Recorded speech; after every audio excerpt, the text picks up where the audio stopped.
In elementary school, you're taught that every piece of writing should have a beginning, a middle, and an end. In middle school, when you write your first essays, you're taught to write an introduction, a body, and a conclusion. But beyond that, your understanding of how to effectively organize a piece of writing is left largely up to you and whatever you can intuit from the various texts we read. But the way in which ideas are arranged in a text is far too important a subject not to study specifically.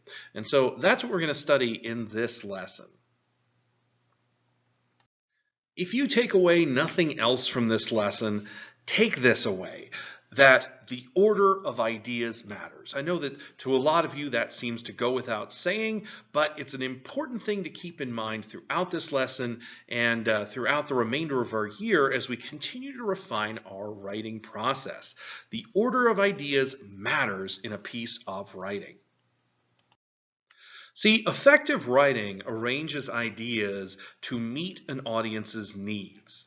That's really the biggest leap that we need you to make as a high school writer going into college, is that you're no longer writing for an assignment, you have to write to meet the needs of an audience. Yeah, since the purpose of any text is to affect an audience in some way, through making them think some way or feel some way or experience something. Because of that, we have to consider the ways in which our audience will process those ideas and feelings and experiences. And we need to tailor the organization or arrangement of our ideas to facilitate that understanding. When you're first taught to write essays, you're taught this three-part model. Start your essay with an introduction that introduces your topic and thesis. Then continue with your body, which is the majority of your essay, that presents your argument or analysis or whatever you're writing about. And then finish up with your conclusion, which reiterates your thesis, sums up your argument, and does something to end. This model loosely meets your audience's needs. The audience definitely needs to be introduced to a topic before you can discuss it in depth. Your audience definitely expects to have a thesis statement because you're writing to an academic audience, so we expect to see that thesis within that introduction. But after that, it's just a matter of laying down all of your ideas until you're out of those ideas.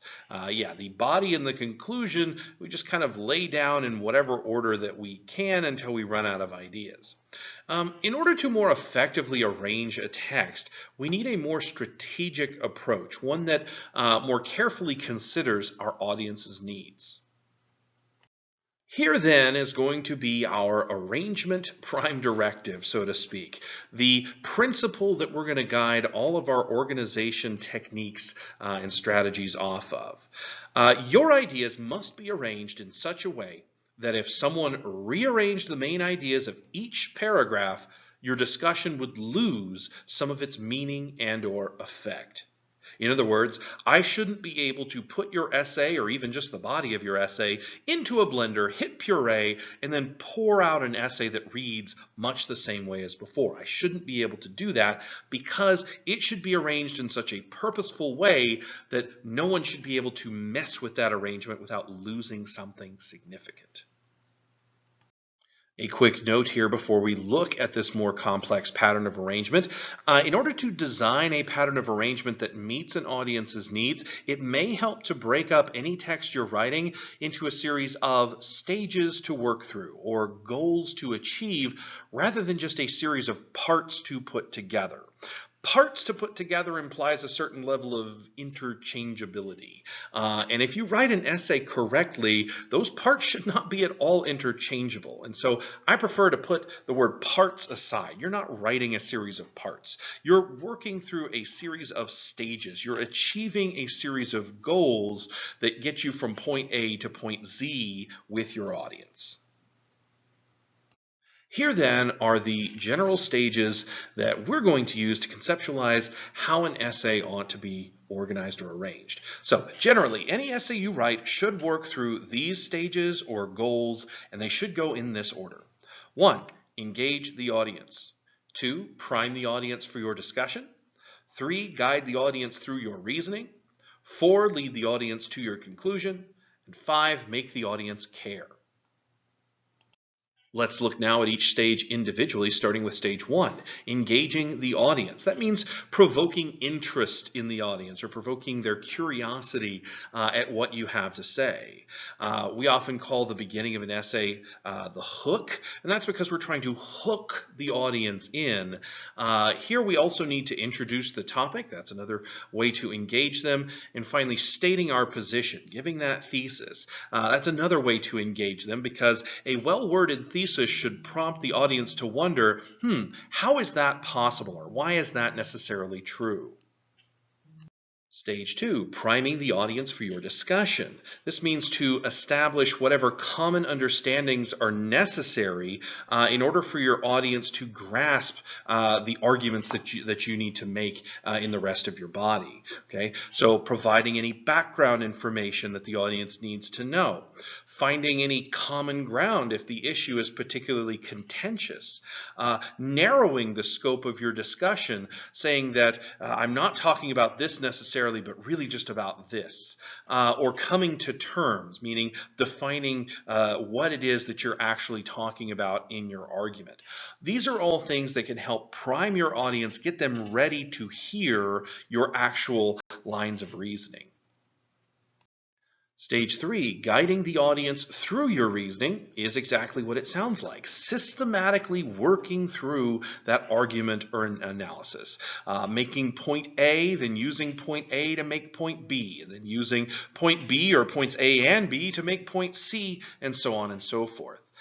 Here you want to keep in mind some of the techniques that you perhaps picked up writing that Socratic dialogue, how the Socrates character systematically works through that line of reasoning to go from point A to the end. Stage 4, leading the audience to your conclusion. This is really just the end of stage 3, where you put all of your argument or analysis steps together and come to that final conclusion. It should be the climax of your essay, what the whole essay has kind of been working toward, that zenith of the pyramid you've been constructing block by block. And lastly, we have stage 5, making the audience care. Specifically, making them care about the conclusion that you've just drawn them to, giving your discussion some greater meaning, making it important, sending your audience away forever changed by having read what you've written, pushing your ideas out into the world. It can be something forceful, like a call to action, or something subtle, like merely inviting your audience to dwell on the conclusions that you've drawn here. Now, these stages or goals do not divide up the work of writing an essay evenly, okay? They don't even line perfectly up with paragraphs. For instance, this, although it's 5 stages, this is not necessarily a formula for a 5-paragraph essay, okay? Engaging the audience, for instance, should be a relatively short stage, something that you don't spend a whole lot of time doing in your essay. 1 paragraph in a short essay, 2 or 3 in a really long essay, but relatively speaking, it should be fairly short, between 5 and 10% of your essay. The next step, priming the audience for your discussion, that's likely going to take more of your text than engaging them, although still less than stage 3. Guiding the audience through your reasoning, that's the big stage that should take up the majority of your essay and should be made up of multiple smaller stages and goals. First, I need my audience to be convinced of this. Then with that, I can convince them of this. And if I can convince them of this, this thing, and so on. The natural endpoint, I said before, is stage 4, leading that audience through your line of reasoning and to a conclusion. That's kind of the end, again, of stage 3. And then finally, making the audience care. That should also be relatively short because you've already concluded what you set out to conclude. Now you don't need too much more to really make the idea important. That is, if you've done all the hard work of making the idea convincing in the first place. So again, we're just talking about another maybe single paragraph in a short essay for that last stage.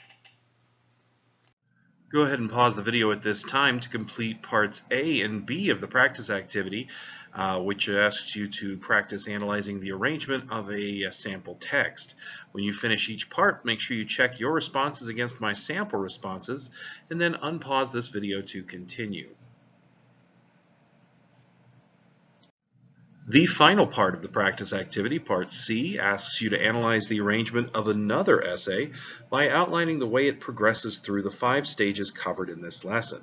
When you finish Part C of the practice activity, you're finished with the lesson.